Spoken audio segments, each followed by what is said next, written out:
بسم اللہ الرحمن الرحیم وَلَنَبْلُوَنَّكُمْ بِشَيْءٍ مِّنَ الْخَوْفِ وَالْجُوعِ وَنَقْصٍ مِّنَ الْأَمْوَالِ وَالْأَنفُسِ وَالثَّمَرَاتِ وَبَشِّرِ الصَّابِرِينَ الَّذِينَ إِذَا أَصَابَتْهُم مُّصِيبَةٌ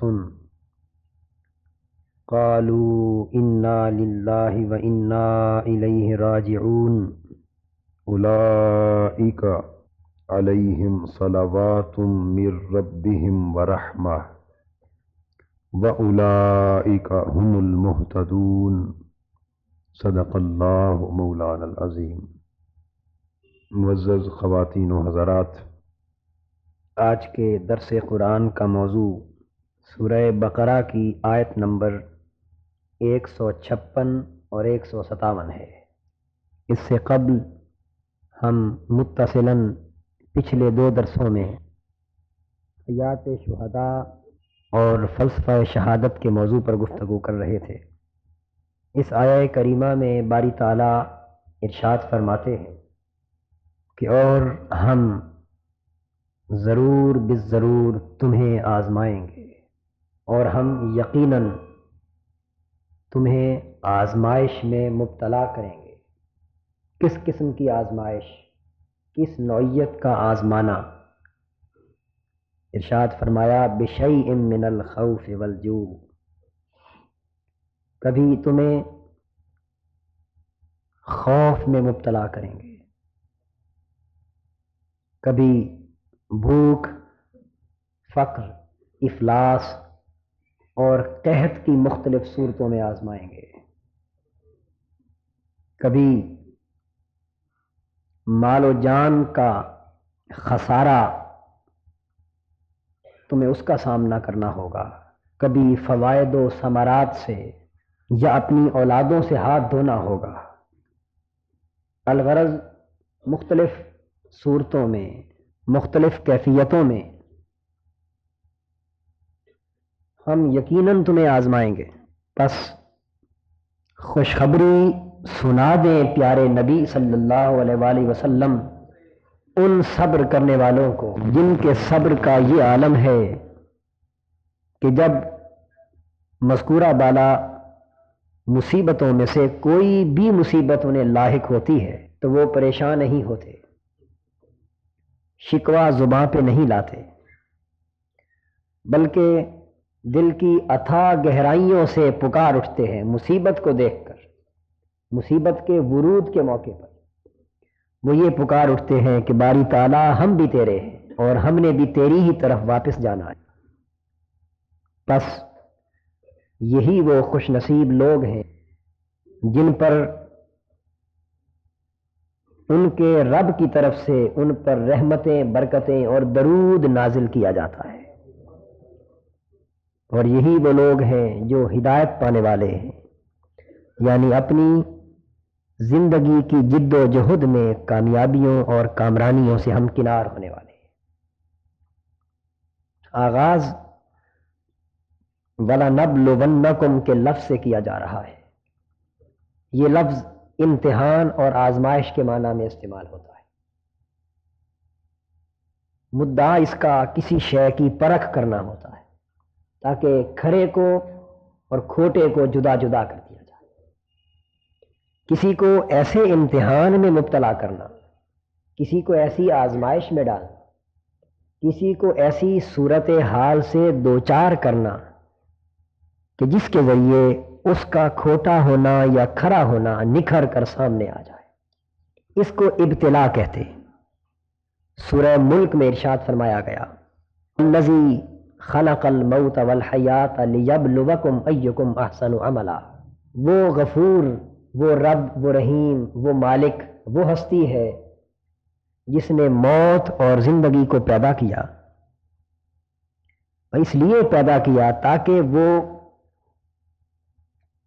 عمل کی کسوٹی پر پرکھ کر تمہارے کھوٹے اور کھرے ہونے کو نکھار دے، تاکہ کھل کر یہ سامنے آ سکے کہ تم میں سے بہتر عمل والا کون ہے، تم میں سے بہتر حق کے بندگی ادا کرنے والا کون ہے۔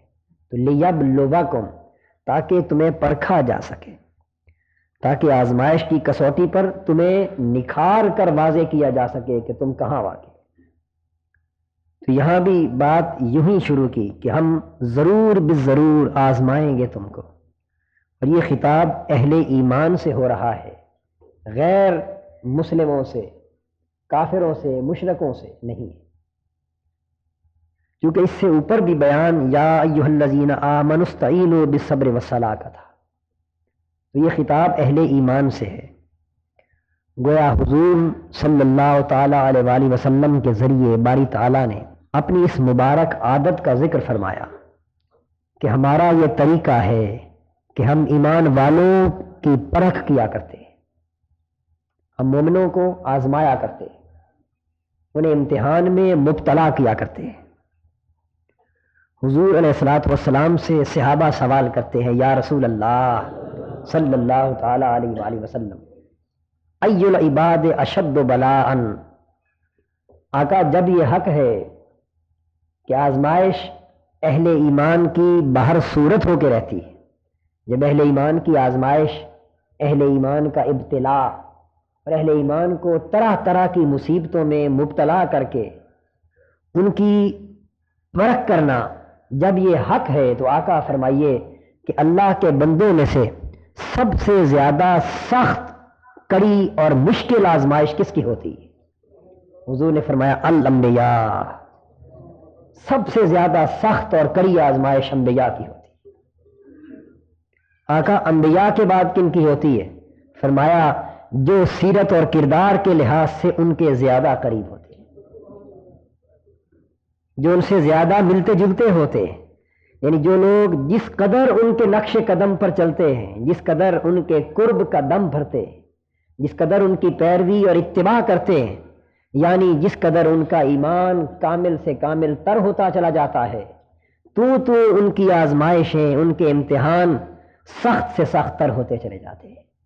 اور چونکہ ایمان اللہ کے بندوں میں نبی کی ذات میں جا کر اپنے آخری کمال کو پہنچ جاتا ہے، اور نبی سے بڑھ کر ایمان کا کوئی درجہ کمال ممکن نہیں، اس لیے نبی سے بڑھ کر کسی کی زیادہ سخت اور کڑی آزمائش بھی ممکن نہیں ہے۔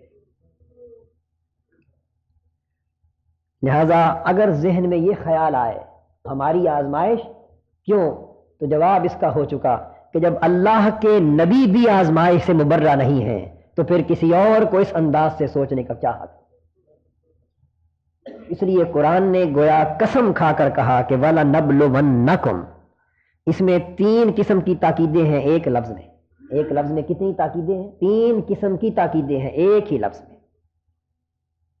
لہذا قسم کھا کے یہ کہا جا رہا ہے کہ یہ ہو ہی نہیں سکتا کہ کوئی شخص ایمان کا دعویٰ کرتا ہو اور ہم کسی نہ کسی روپ میں اس کی آزمائش نہ کریں، اسے مبتلا نہ کریں امتحان میں، اس کی پرکھ نہ کریں۔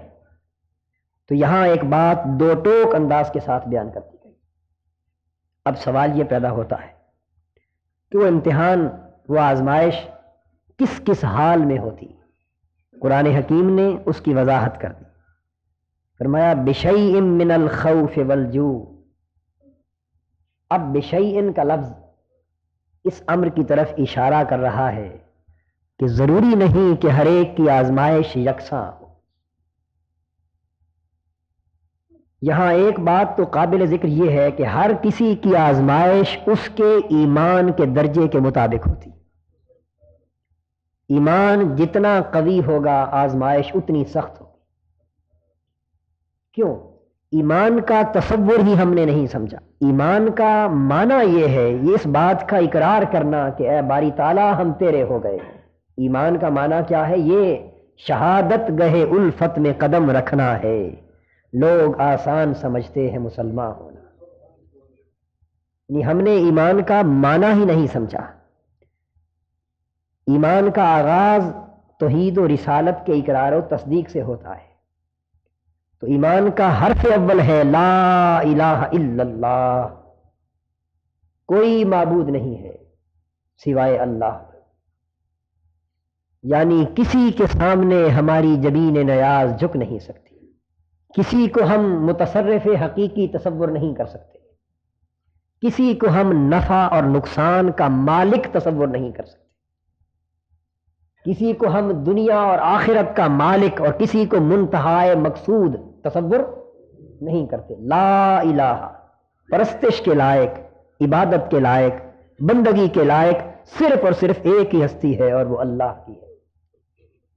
تو گویا قوت صرف ایک ہی تسلیم کی ہے، اور ساتھ کہا محمد الرسول اللہ، اور محمد صلی اللہ تعالی علیہ وآلہ وسلم اللہ کے سچے رسول ہیں، یعنی راستہ بھی ایک اپنایا ہے اور قوت ہی ایک کو مانا ہے۔ باری تعالیٰ قوت صرف تیری ہی مانتے ہیں اور راستہ آقا صرف آپ کا مانتے ہیں۔ خیر الہدی ہدی محمد وخیر الکتاب کتاب اللہ، باری تعالیٰ تیری کتاب سے بہتر کوئی کتاب نہیں ہو سکتی، اور آقا آپ کے راستے سے بہتر کوئی راستہ نہیں ہو سکتا۔ تو ایمان کا معنی یہ ہے کہ اللہ تجھ سے ڈرتے ہیں، تیرے سوا کسی اور کو خاطر میں نہیں لاتے، صرف تجھی کو چاہتے ہیں، تیرے سوا کسی اور کی طلب نہیں کرتے، صرف تجھی سے ڈرتے ہیں، صرف تجھی کو پکارتے ہیں، تیرے سوا کسی اور کو مالک، تیرے سوا کسی اور کو معبود اور الہ تصور نہیں کرتے، اور آقا صرف آپ ہی کی غلامی کرتے ہیں، آپ کے سوا کسی اور کو آقا نہیں مانتے، آپ ہی کو ملجا و ماوا تصور کرتے، آپ ہی کے راستے کو اپنی زندگی کا مقصود سمجھتے، آپ کے سوا کسی اور زندگی کے راستے سے شناسا نہیں۔ تو ایمان کا آغاز جب اس اعتراف سے ہوتا ہے، اس اقرار اور وعدے سے ہوتا ہے، تو پھر انسان اگر اللہ کے سوا کسی اور سے ڈرے، اللہ کے سوا کسی اور کا بندہ بنے، اللہ کے سوا کسی اور کا طالب ہو، اور کسی ایسی شے کا طالب ہو جو اللہ کی راہ نہیں دکھاتی، کسی ایسی شے سے محبت کرنے والا ہو جو اللہ کی محبت سے دور لے جاتی ہے، تو پھر اس نے لا الہ الا اللہ کی نفی کر دی۔ اور اگر آقا دو جہاں کے راستے کو چھوڑ کر کسی اور کا راستہ اپنا لیا تو اس نے حضور کی رسالت کی نفی کر دی۔ تو گویا ایمان لانا، اس کا معنی عباس بن عبادہ انصاری رضی اللہ تعالیٰ عنہ حضور کے ایک صحابی ہیں، ان کی زبان میں ایمان لانے کا معنی یہ ہے کہ مدینہ سے آیا ہوا ایک وفد بیعت عقبہ ثانیہ کے موقع پر اپنے ہاتھ حضور کے ہاتھوں میں دے کر ایمان لا رہا تھا۔ جب ان کے ہاتھ حضور کے ہاتھوں میں تھے تو عباس بن عبادہ کھڑے ہو گئے، کہنے لگے کہ ایمان لانے والوں، حضور کے دست اقدس پر بیعت کرنے والوں، تمہیں بتا دیں اسی موقع پر کہ یہ بیعت کس شے کی کر رہے ہو۔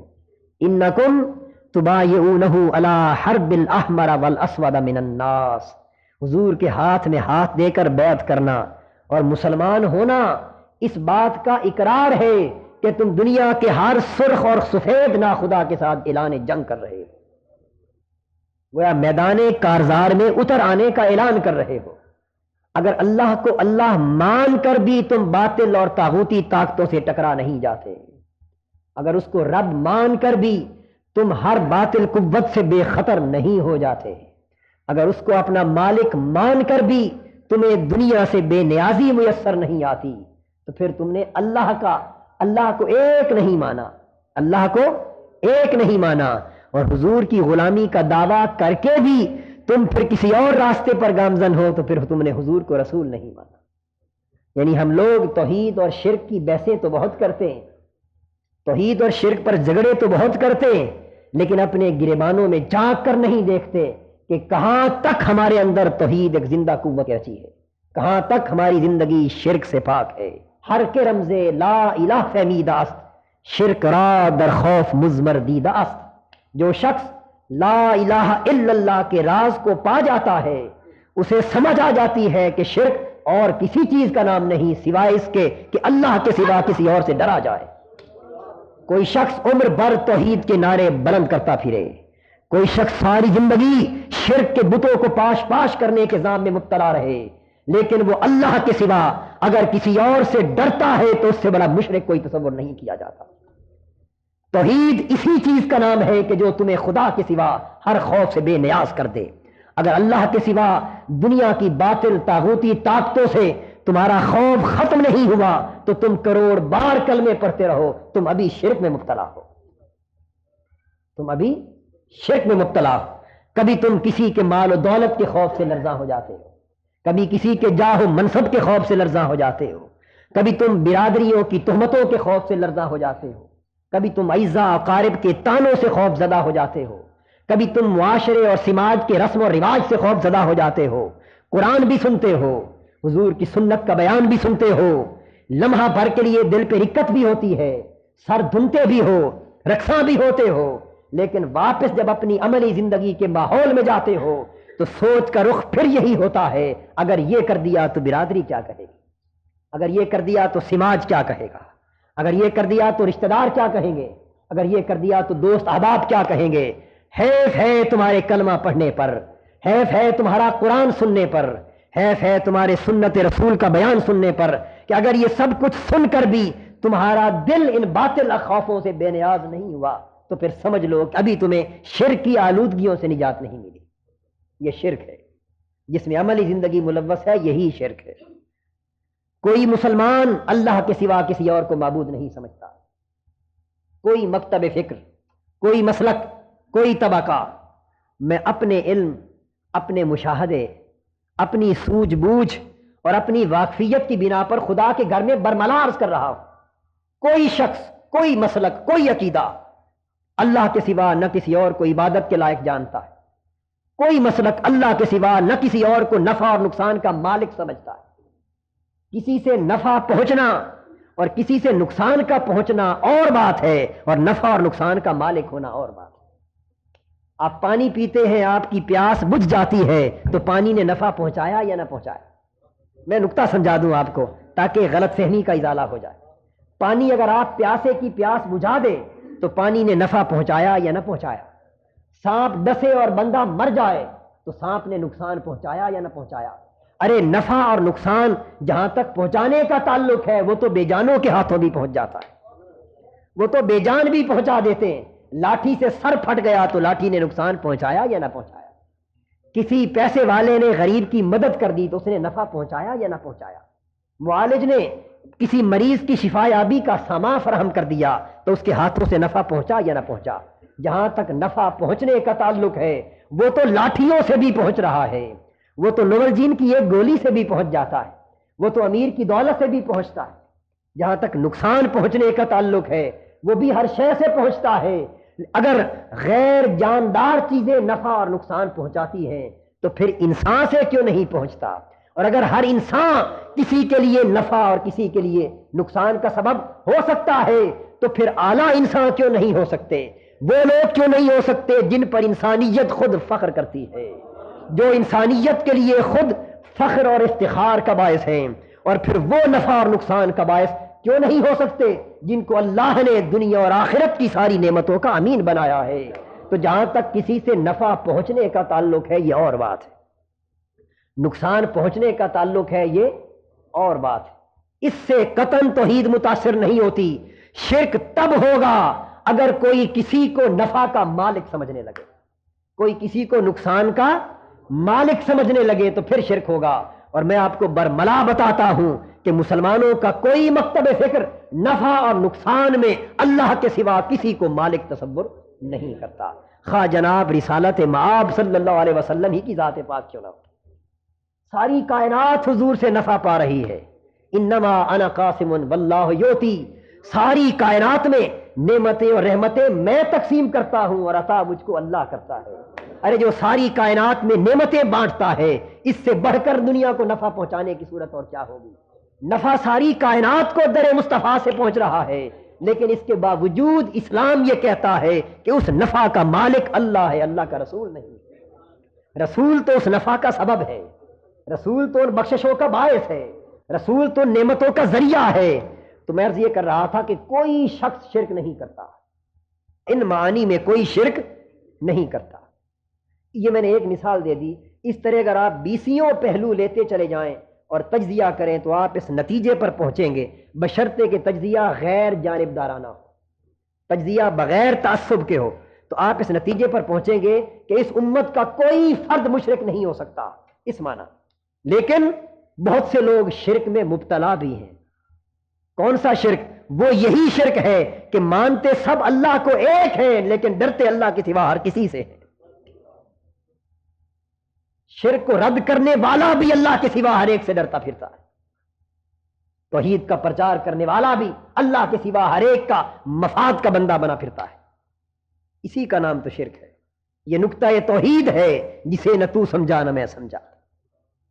یہی تو توحید تھی کہ جب تک توحید کی روح زندہ تھی اس وقت تک ایک مرد مومن اگر سمندر میں چھلانگ لگاتا تھا تو سمندر اس کے لیے خشک راستہ بن جاتا تھا. جن کو نقطہ توحید کی سمجھ تھی وہ اگر شیر کا سامنا کرتے تھے تو وہ کہتے تھے کہ میں مصطفیٰ کا غلام ہوں. شیر بھی غلام بن جاتا تھا. وہ شیر سے ڈرتے نہیں تھے. وہ بڑے سے بڑے مارکے میں بھی جاتے تھے تو وہ جوان مردوں کی طرح مسکراتے جاتے تھے. وہ موت کو آگے بڑھ کر چومتے تھے. کیوں کہ نقطہ توحید کی سمجھ آ گئی تھی. اور ہم ہیں توحید کی روح ختم ہو گئی، ایک مردہ لاش ہے جسے اٹھا کر امت مسلمہ میں انتشار کا سبب بنائے. تو مرضی کر رہا ہوں کہ وَلَنَبْلُوَنَّكُمْ، قرآن کہتا ہے کہ اگر تم میرے بندہ ہونے کا دعویٰ کرتے ہو تو پھر تیار ہو جاؤ اپنی آزمائشوں کے لیے، امتحانات کے لیے. ہم تمہیں آزمائیں گے تاکہ پرکھ کر سکیں کہ کہاں تک تم ایمان میں سچے ہو، کہاں تک تم ایمان میں جھوٹے. اور کس طرح آزمائش ہوگی؟ کبھی تم پر خوف آئے گا، وہی بات جس کا ذکر ابھی پہلے ہو رہا. کبھی خوف کی کیفیت آئے گی. دیکھیں گے کہ خوف کی کیفیت میں بھی دل اللہ ہی کی طرف رہتا ہے یا کسی اور کی طرف جاتا ہے. تو خوف کی صورت میں آزمائے جائیں گے. کبھی بھوک، قحط، خشک سالی، فقر، افلاس اور غربت کے ذریعے آزمائے جاؤ گے، تاکہ یہ جانا جا سکے کہ جب اللہ تعالیٰ کا رزق، اس کی نعمت فراوانی اور وسعت کے ساتھ ملتی ہے تو اس وقت تو بندہ مجھے یاد کرتا ہے، لیکن جب یہ نعمتیں گھٹ جاتی ہیں یا ختم ہو جاتی ہیں، جب کھانا اچھا ملتا ہے تو پھر تو یہ الحمدللہ کہتا ہے، لیکن جب بھوک آتی ہے تو پھر بھی بندہ مجھے یاد رکھتا ہے یا نہیں رکھتا. اور یہ جو فقر اور بھوک اور قحط کی صورت وہ ہے کہ ہر دور میں اور ہر کسی پر کسی نہ کسی حال میں ضرور ہوتی رہی. سیدنا صدیق اکبر رضی اللہ تعالیٰ عنہ بہت بڑے تاجر تھے. سیدنا فاروق اعظم رضی اللہ تعالیٰ عنہ بہت بڑے تاجر تھے، مالدار لوگوں میں سے تھے، غریب لوگوں میں سے نہ تھے. لیکن قرآن کا وعدہ تھا آزمائیں گے بھوک کی صورت میں بھی. کئی دن گزر گئے، کھانے کو ایک لقمہ بھی میسر نہ آ سکا. سیدنا صدیق اکبر رضی اللہ تعالیٰ جب بھوک شدید ہو گئی تو گھر سے باہر نکلے اور چپ کر کے حضور کے دروازے کے سامنے آن کر کھڑے ہو گئے. اب یہ تو وہی جانے کہ دل میں کیا تھا، لیکن در رسول کے سامنے کھڑے ہو گئے. دروازہ نہیں کھٹکھٹایا، آواز نہیں دی. کیوں کہ آواز دے کے حضور کو گھر سے باہر بلانا ادب کے خلاف تھا، اور قرآن نے بھی منع کیا تھا کہ دروازوں پر آ کر کیا خبر حضور آرام فرما رہے ہوں، آوازیں دے کر حضور کو بے آرام نہ کیا کرو، خاموشی سے کھڑے رہا کرو. آقا از خود نکل آئیں تو پھر اپنا حال دل بیان کر دیا کرو. یہ ادب کے تقاضے تھے. انہی تقاضوں میں سے ایک یہ ہے کہ اہل دل اور اہل ادب روتے ضرور ہیں، روتے ضرور ہیں جب محبوب کی بارگاہ میں جاتے ہیں، لیکن حال دل زباں پر نہیں لا سکتے، اس کو خلاف ادب سمجھتے. حضور خود باہر تشریف لے آئے، نگاہ نبوت سے دیکھا کہ ابو بکر آیا ہے. اتنے میں حضور آ کے پوچھنے لگے ابو بکر جو میری ملاقات کا وقت نہیں ہے، اس بے وقت کون سی چیز تمہیں یہاں لے آئی ہے؟ عرض کرنے لگے آقا طبیعت بہت بے چین تھی، دل نے چاہا کہ آپ کا دیدار کر لوں، سکون مل جائے گا. حضور چہرہ انور کا دیدار کرنے کے لیے آیا. اتنے میں فاروق اعظم بھی آ گئے. حضور نے پوچھا عمر تم کس لیے آئے ہو؟ وہ ذرا زیادہ کھڑے تھے. وہ کہنے لگے حضور اتنے دن سے بھوکا ہوں، اتنے دن سے بھوکا ہوں، اب شدت ہو گئی تھی، دل چاہا کہ آپ کے قدموں میں چلا آؤں. اور کچھ بے تکلفی سے کام لیتے ہوئے عرض کر دیا کہ شاید کھانے کا ہی کچھ مل جائے. حضور مسکرا دیے. صدیق اکبر نے حال دل بیان نہیں کیا تھا، انہوں نے اس کا علاج بیان کیا تھا کہ چہرہ نظر آ جائے گا تو بھوک چلی جائے. فاروق اعظم رضی اللہ تعالیٰ عنہ نے مرض بیان کر دی. حضور نے دونوں کے ہاتھ پکڑ لیے اور مسکرا کے فرمانے لگے اپنا بھی کئی دنوں سے یہی حال ہے، اپنا بھی کئی دنوں سے یہی حال ہے۔ وَلَنَبْلُوَنَّكُمْ بِشَيْءٍ مِّنَ الْخَوْفِ وَالْجُوعِ، کیا خبر کس پر اندر کیا گزرتی ہے۔ حضور نے دونوں کو پکڑ لیا اور ایک صحابی کے گھر لے گئے، وہ موجود نہ تھے، ان کی زوجہ محترمہ تھی، تو یہ تو آقا تھے، انہیں کیا تکلف تھا، تو فرما دیا جا کر کہ آج ہم بن بلائے مہمان آئے، لہذا جو کچھ ہے کھانا پکا کے ہمیں کھلا دیں، تو جو کچھ تھا گھر میں پکا کے حضور کے پیش کر دیا، تو خود بھی کھایا اور اپنے دو غلاموں کو بھی کھلایا۔ اس واقعہ کے بیان کرنے سے مقصود یہ تھا کہ آپ کو یہ خبر ہو کہ شب کی خلوتوں میں اور دن میں اندر چھپے کتنے کتنے جو کی آزمائشیں گزر جاتی تھیں، کتنے کتنے دن فاقے سے گزر جاتے تھے۔ اور حضرت عائشہ صدیقہ رضی اللہ تعالیٰ عنہا سے اور سیدنا امام حسن سے، حضور کی دیگر ازواج سے پوچھئے کہ وَلَنَبْلُوَنَّكُمْ مِنَ الْجُوعِ، اس کا نقشہ حضور کے گھر میں کیا تھا؟ کہتی ہیں خدا کی قسم کبھی 30 دن گزر جاتے ہمارے گھر کے چولہے میں کبھی آگ بھی نہ جلتی تھی، یہ ام المومنین فرماتی۔ اور ایک مقام پہ آپ نے فرمایا کہ تیسرا مہینہ طلوع ہو جاتا، تیسرے مہینے کا چاند چڑھ جاتا اور ہمارے گھر کے چولہے میں دھواں تک نہ اٹھتا تھا، یعنی فاقہ اور فقر آتا تو مسلسل مہینوں پہ مہینے فاقوں سے گزرتے چلے جاتے۔ بتائیے کون ہے آج جو اس قدر فاقوں کی مثال اپنی زندگی میں پیش کر سکے؟ اور حضرت عائشہ فرماتی ہیں کہ خدا بھلا کرے ہمارے پڑوسیوں کا، خدا بھلا کرے ہمارے پڑوسیوں انصاریوں کا، کہ جب ہم مدینہ میں آئے ہجرت کر کے تو 6 مہینے تک کھانے کا ہمارے گھر میں کچھ نہ تھا۔ کبھی کبھی پڑوسی اپنی بکریوں کا دودھ بھیج دیتے تھے، کبھی 1 پیالہ کبھی 2 پیالے، اسی سے گھوٹ گھوٹ بھر کے ہم صبح و شام گزار لیتے۔ 6 مہینے پڑوسیوں کی بکریوں کے دودھ پر گزر بسر رہا۔ یہاں سے یہ بھی تو پتہ چلتا ہے کہ بکریاں کتنی منظور نظر تھی حضور کی، بکریوں کو کتنا قرب حاصل تھا۔ ابھی اس عمرے کے سفر میں ہم ایک روز شام کے وقت حضور صلی اللہ تعالی علیہ وآلہ وسلم کی جائے ولادت کی زیارت کے لیے گئے، وہ مقام جہاں حضور کی ولادت ہوئی تھی، حضرت عبداللہ کا گھر، حضرت آمنہ کا گھر، جہاں آقا دو جہاں حضرت آمنہ کی گود میں متولد ہوئے، اس گھر کی زیارت کے لیے گئے۔ ہم نے دونوں طرف سے وہ جگہ دیکھی، اب وہاں وزارت اوقاف کا دفتر ہے اور لائبریری ہے۔ کسی زمانے میں اس مقام کو گرا کر بسوں کا اڈا بنا دیا گیا تھا۔ بہرحال یہ اپنے اپنی محبت اور نسبت کی بات ہے اور اپنے اپنے نصیب کی بات ہے۔ اب وہاں دفتر اور لائبریری، مین سڑک سے گزر کر ہم اس گلی میں گئے کہ ایک دروازہ اس کا گلی میں بھی تھا۔ ہر طرف سے دیکھ کر جی چاہا کہ اس گلی کے آگے دائیں بائیں یہ حضور کا گھر ہے، حضور کا محلہ ہے، اس محلے میں حضور کا بچپن گزرا، اس محلے کے گلی کوچوں میں حضور کا لڑکپن گزرا، یہاں تو حضور چلتے پھرتے ہوں گے، یہاں حضور کا بچوں کے ساتھ کھیلنا ہوگا، یہی تو وہ گلیاں ہیں۔ مکان بدل گئے، سب کچھ بدل گیا، لیکن گلی کوچے راستے تو وہی ہے نا۔ اس خیال سے ہم محلے میں گھومنے لگے۔ میں عرض کر رہا تھا کہ بکریوں سے کتنی محبت تھی حضور کو، خدا کی قسم ہم ابھی حضور کے گھر والی گلی میں تھے کہ اس وقت بھی سامنے سے بکریوں کا گھر نظر آ گیا، یعنی آج بھی حضور کے گھر والی گلی کو اللہ نے بکریوں سے پاک نہیں کیا۔ وہاں بکریاں موجود تھیں، بکریوں کا کام کرنے والے لوگ موجود تھے، پرانی عمارتیں بھی تھیں، دیر تک ہم دیکھتے رہے اور محظوظ ہوتے رہے۔ تو میں عرض یہ کر رہا ہوں کہ 6 ماہ تک پڑوسیوں کی بکریوں کے دودھ سے گزارا کرتے رہے۔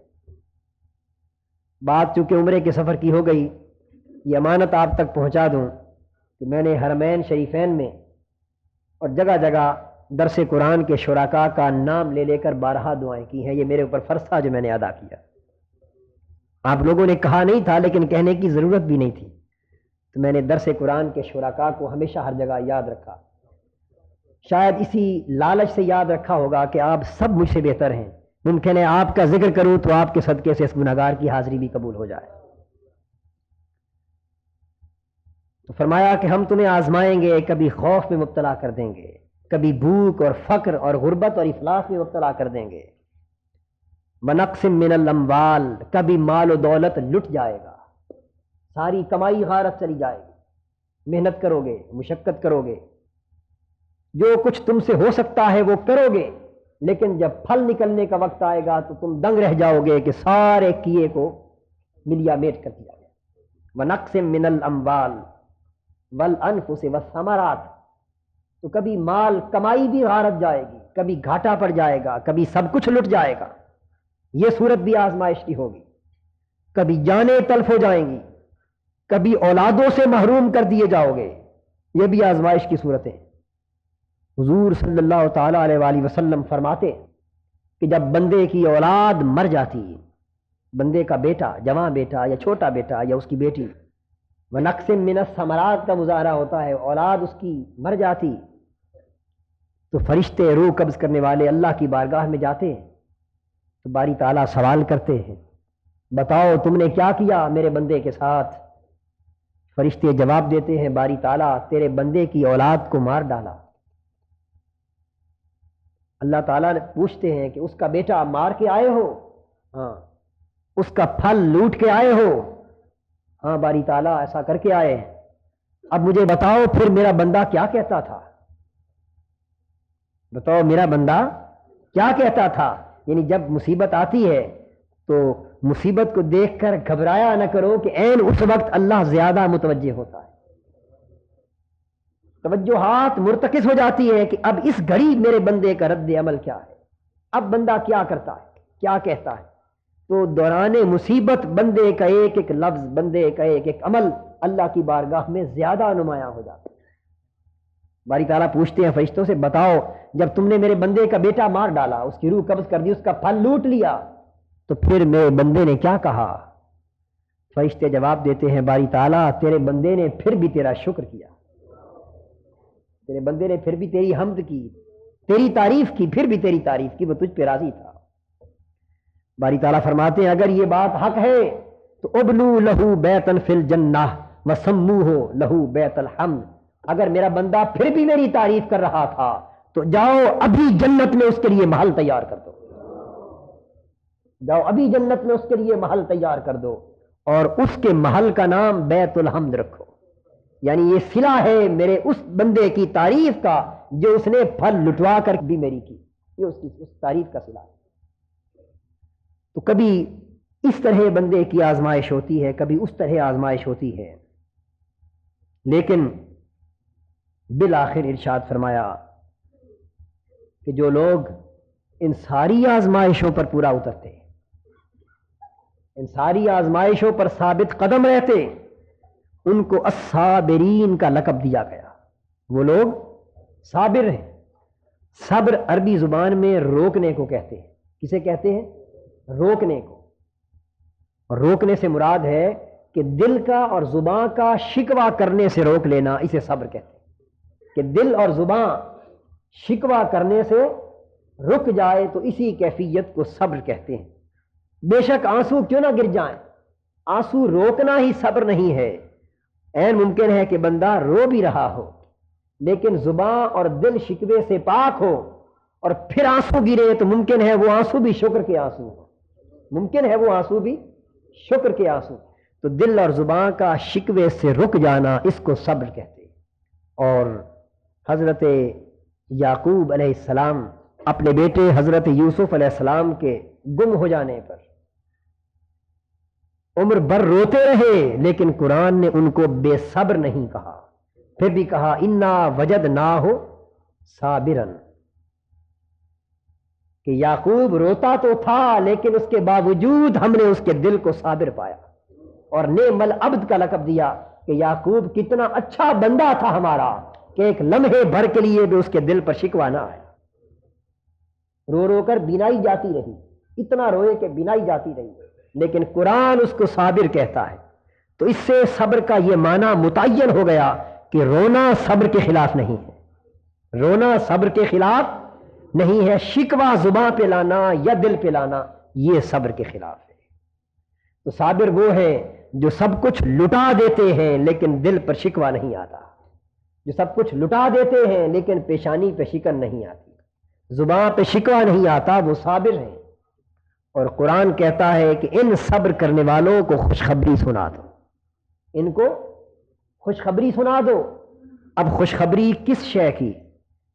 کوئی مخصوص اجر بیان نہیں کیا، اس لیے کہ ہر عمل کا کوئی نہ کوئی اجر ہوتا ہے، ہر عمل کا کوئی نہ کوئی مخصوص اجر ہوتا ہے، لیکن صابر لوگ اتنے خوش نصیب ہیں کہ ان کے اجر کا کوئی شمار اور کوئی حساب و کتاب ہی نہیں ہے۔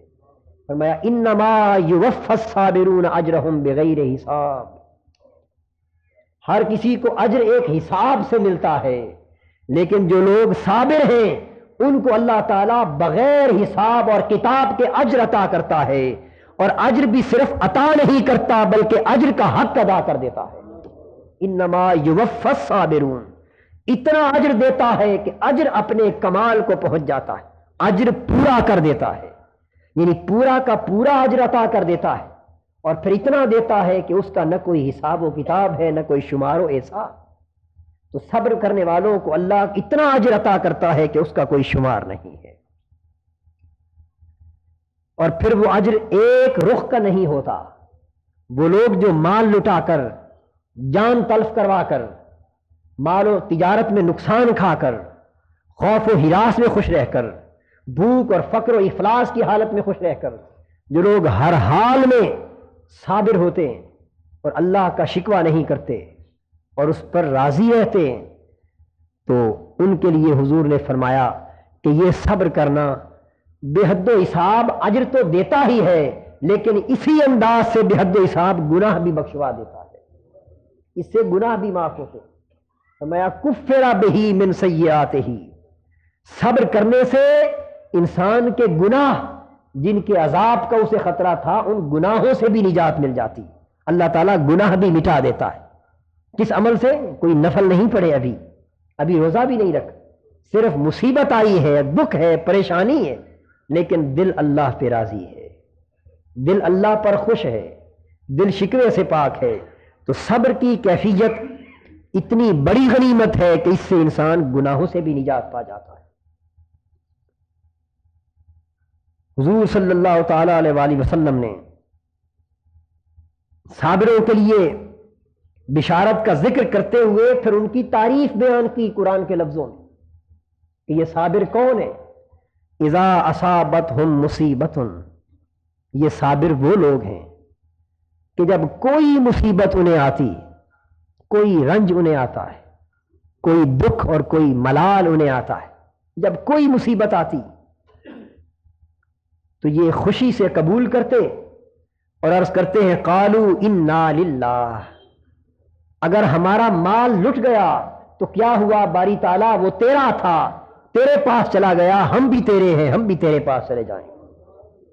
تو قالوا انا للہ کے لفظ جو ہے یہ ان کے مقام رضا اور مقام تفویض کی خبر دے رہے ہیں۔ یہ کہنا کہ اگر مال لٹ گیا تو کیا بات ہے، ہم بھی لٹنے والے ہیں، ہم بھی تیرے ہیں، تیرے پاس جانے والے۔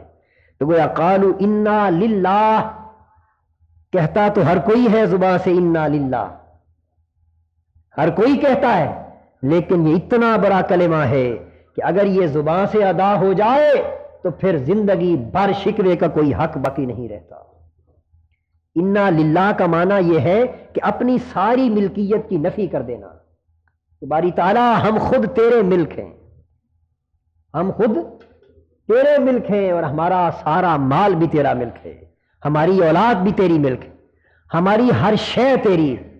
دوستو جب زبان سے اللہ کے ساتھ یہ وعدہ کر لیا کہ انا للہ، کہ باری تعالیٰ ہم بھی تیرے ہیں اور ہمارا مال بھی تیرا ہے، تو اس کے بعد اگر مال کے لٹ جانے پر شکوہ کیا تو بتائیے یہ کتنا بڑا کفر ہے اللہ کے ساتھ، کہ جب سب کچھ اللہ کا ہے تو جس نے دیا اگر اسی نے لے لیا تو پھر انسان کو کس بنا پر شکوے کا حق پہنچتا؟ اگر زندگی کا دینے والا وہ ہے اور زندگی لوٹ کر بھی اسی کی طرف جانی ہے، تو اگر جان تلف ہو گئی اپنی یا اولاد کی تو پھر کس بنا پر زبان پہ شکوہ لایا؟ تو انا للہ اتنا بڑا انقلابی تصور ہے زندگی کا کہ باری تعالیٰ ہم تو ہے ہی کچھ نہیں، ہم تو زندہ بھی تیری نظر کرم سے ہیں، ہماری تو مال و دولت بھی تجھ سے ہے، ہم خود بھی تو تیرے لیے ہیں، تیرے ہیں، اور ہم کو خود بھی تیری ہی طرف جانا ہے۔ وَإِنَّا إِلَيْهِ رَاجِعُونَ، تو اللہ فرماتے ہیں کہ وہ لوگ صابر ہیں کہ جب مصیبت آتی ہے تو وہ مصیبت سے اس لیے نہیں گھبراتے کہ وہ یہ سمجھتے ہیں کہ باری تعالیٰ ہم سب تیرے ہیں۔ یہ مقام رضا ہے، اور مقام رضا یہ ہے کہ اگر خوشیاں ملیں تو پھر بھی دل راضی رہے کہ یہ اللہ کی طرف سے آئی ہیں، اگر دکھ ملے تو پھر بھی دل خوش رہے کہ یہ اللہ کی طرف سے آیا ہے، صحت ملے تو پھر بھی دل اللہ پہ راضی رہے، بیماری آئے تو دل پھر بھی اللہ پہ راضی رہے۔ دوستو، اللہ رب العزت کے ساتھ ایمان کے تعلق کا تقاضا یہ ہے کہ زندگی میں جو بھی کیفیت ہو، ہر کیفیت میں بندہ اپنے بندہ ہونے کو پہچانے اور اسے مالک سمجھتے ہوئے ہر گھڑی اسی پہ راضی رہے۔ اور جس طرح مردہ خود کو غسال کے ہاتھوں میں دے دیتا ہے کہ مردے کے اندر نہ روح باقی ہوتی ہے، نہ شعور باقی ہوتا ہے، نہ فہم و ادراک باقی ہوتا ہے، نہ عزم و ارادہ باقی رہتا ہے، کہ مردہ نہلانے والوں کے ہاتھوں میں پھٹے پر اس طرح پڑا ہوتا ہے کہ مردہ نہلانے والا جس سمت چاہے اسے پلٹ دے، اسے اودھا کر دے، اسے سیدھا کر دے، اس کے بازو کو ہلائے یا پیٹ کو ملے، جو کچھ چاہے مردہ غسال کے سپرد ہو کر ہر عزم اور ارادے سے مبرہ ہوتا ہے۔ بندے، تیرے ایمان کا تقاضا یہ ہے کہ جد و جہد تو دنیا میں کر، کاوش اور سعی تو دنیا میں کر، محنت مشقت تو دنیا میں کر، لیکن ساری محنت کر کے اللہ کے حضور اس طرح ہو جس طرح مردہ غسال کے ہاتھوں میں ہوتا ہے۔ وہ چاہے تو تجھے صحت مند رکھے، وہ چاہے تو تجھے بیماری سے آشنا کر دے، وہ چاہے تو تجھے مال و دولت کی فراوانی سے نواز دے، وہ چاہے تو تجھے ایک ایک لقمے سے ترسا دے، وہ چاہے تو تجھے عزت عطا کر دے، وہ چاہے تو تیرے سبق سکھانے کے لیے تجھے ذلت عطا کر دے، وہ چاہے تو تجھے نعمتیں دے کر تجھے آزمائے، وہ چاہے تو تجھ سے نعمتیں واپس لے کر تجھے آزمائے۔ تیری حیثیت ہی کیا ہے؟ وہ نہ چاہتا تو تجھے زندگی نہ ملتی، وہ نہ چاہے تو زندہ رہ نہ سکے، جب تو زندہ بھی اسی کے سبب سے ہے، جب تو نے مرنا بھی اسی کے ارادے سے ہے، تجھے سب کچھ ملتا بھی اسی کے گھر سے ہے، اور نہ ملے تو پھر بھی اسی کا تصرف ہے۔ ارے ظالم بدبخت، کس شے نے تجھے اللہ کا متکبر کر دیا؟ کس شے نے تجھے خود کو اللہ کا شریک بنانے پر مجبور کر دیا کہ تو اپنے چیزوں کے تلف ہونے پر اللہ سے شکوہ کرتا ہے؟ یہ شکوہ تو تب کرتا کہ کوئی شے اللہ کے سوا تیری اپنی ملکیت کی بھی ہوتی۔ کیا ہے تیری اپنی شے جس پر تو شکوہ کرتا ہے؟ سب کچھ اسی کا ہے، وہ چاہے تو تیرے پاس رہے، چاہے تو وہ واپس لے لے۔ یہ ہے انا للہ کا معنی، ہم سب اللہ کے ہیں، ہم سب اللہ کے لیے ہیں، اسی کے دم سے زندہ ہیں اور اسی کے لیے مر جائیں۔ قل ان صلاتی و نسکی و محیای و مماتی للہ رب العالمین۔ پیارے، فرما دے اپنی پیاری پیاری زبان سے کہ میری نمازیں، میری قربانیاں، میرا جینا، میرا مرنا، سب کچھ میرے اللہ کے لیے ہے، سب کچھ اللہ کے لیے۔ یہ کہنا تو بڑا آسان ہے، لیکن سب کچھ اللہ کے لیے کر دینا بڑا مشکل ہے، اور سب کچھ اللہ کے لیے ہو جائے تو پھر بندہ چیز ہی کچھ اور ہو جاتا ہے۔ اگر بندہ خود اور اس کا سب کچھ اللہ کا ہو جائے تو پھر خدا کی قسم ساری کائنات اس کی ہو جاتی ہے۔ نہ تو زمین کے لیے ہے نہ آسماں کے لیے، جہاں ہے تیرے لیے تو نہیں جہاں کے لیے۔ اور پھر یہ کہ بندہ نہ زمین اور آسمان کے لیے ہوتا ہے بلکہ بندہ اللہ کے لیے ہوتا ہے، اور اللہ کی ساری کائنات اس بندے کے لیے ہوتی ہے۔ کافر کی یہ پہچان کہ آفاق میں گم ہے، اور مومن کی یہ پہچان کہ گم اس میں ہے آفاق۔ یہ کفر کی علامت ہے کہ وہ دنیا کے پیچھے دوڑتا ہے۔ مرد مومن تو وہ ہے کہ وہ دنیا کو چھوڑ کر اللہ کی طرف لپکتا ہے، اور دنیا مرد مومن کے پیچھے پیچھے آتی ہے۔ جس کسی کو دنیا کا طالب دیکھو سمجھ لو کہ یہ اللہ کا بندہ نہیں ہے، اور جس کو دنیا سے مستغنی پاؤ سمجھ لو کہ اس کو بندگی کا لطف آ گیا ہے۔ تو اللہ کے بندہ ہونے کی علامت یہی ہے کہ وہ دنیا سے مستغنی ہوتا ہے۔ حضور نے فرمایا جس شخص کو دنیا سے بے نیاز دیکھو اس کے قریب جایا کرو کہ وہی حکمت و دانائی کا مالک ہے۔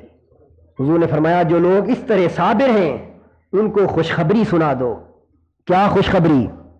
کہ اولئک علیہم صلوات من ربہم ورحمہ، اللہ نے ان کو آزما لیا، وہ آزمائش پر پورے اتر چکے، اب اجر کے عطا ہونے کی باری آ رہی ہے۔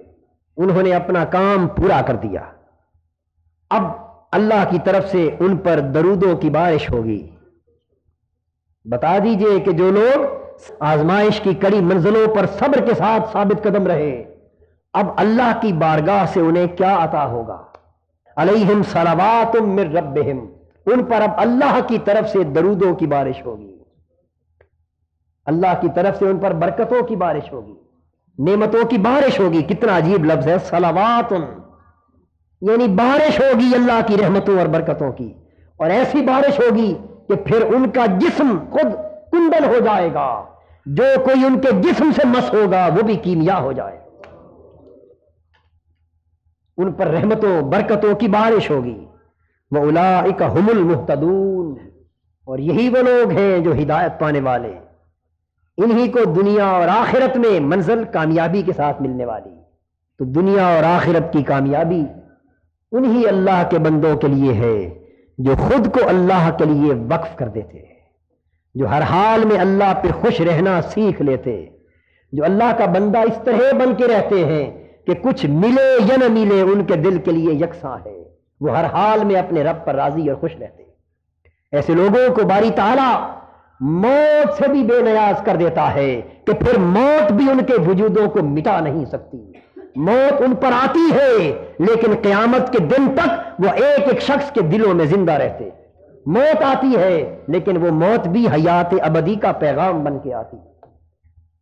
پھر جہاں کہیں بعد از وصال ان کا جسم بھی زیر زمین رکھ دیا جاتا ہے، قیامت تک اس مقام کی بھی اتنی رونق ہوتی ہے کہ تاجداروں کے محلات بھی اتنے پر رونق نہیں ہوتے۔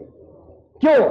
علیہم صلوات من ربہم، کہ جب اللہ کی رحمتوں اور برکتوں کے نزول کا وعدہ ہو گیا تو پھر صبح و شام ان کی قبروں پر رونق کا جلوہ اور نظارہ کیوں نہ دکھائی دے۔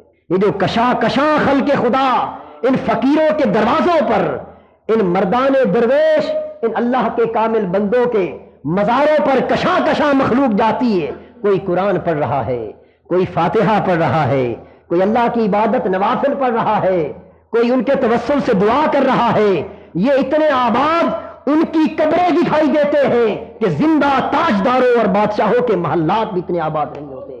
سبب کیا ہے؟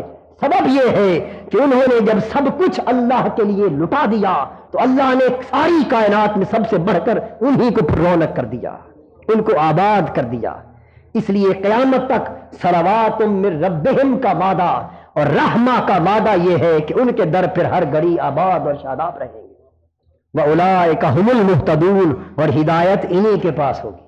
پھر جس کسی کو ہدایت کی طلب ہوگی اس کو ان کے دامن سے وابستہ ہونا ہوگا، کیونکہ ہدایت اللہ ان کو عطا کر دیتا ہے۔ آگ کے چشموں سے میسر آتی ہے، پانی دریا اور ندی نالوں سے میسر آتا ہے۔ آپ کو جس شے کی طلب ہو اسی شے کے خزانے کی طرف جاتے ہیں۔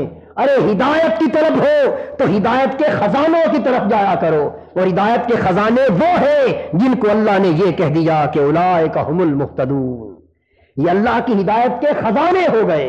اب ان کے دامن سے وابستہ ہوگے تو تم بھی گمراہیوں سے نجات پا جاؤ، تم کو بھی ہدایت نصیب ہوگی، تم کو بھی رحمت نصیب ہوگی، تم پر بھی اللہ کی برکتیں ہوں گی، کیونکہ یہ خود غرض نہیں ہوتے، یہ بندے خود غرض نہیں ہوتے، یہ تو جیتے ہی اللہ کی خلق کو فائدہ پہنچانے کے لیے ہیں۔ لہذا جو کوئی جس خیال سے ان کے قریب جائے گا اللہ رب العزت اس کا اسی خیال ان کے تصدق سے پورا کر دے گا، کیونکہ اولئک علیہم صلوات من ربہم، ان پر طرح طرح کی رحمت کی بارشیں ہو رہی ہیں۔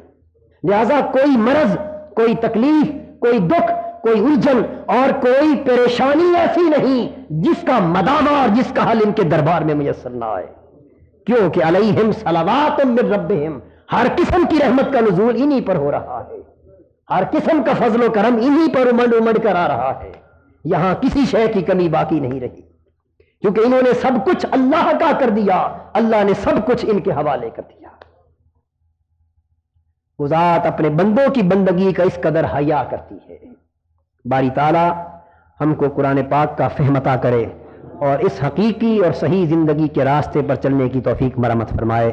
وما علینا الا البلاغ۔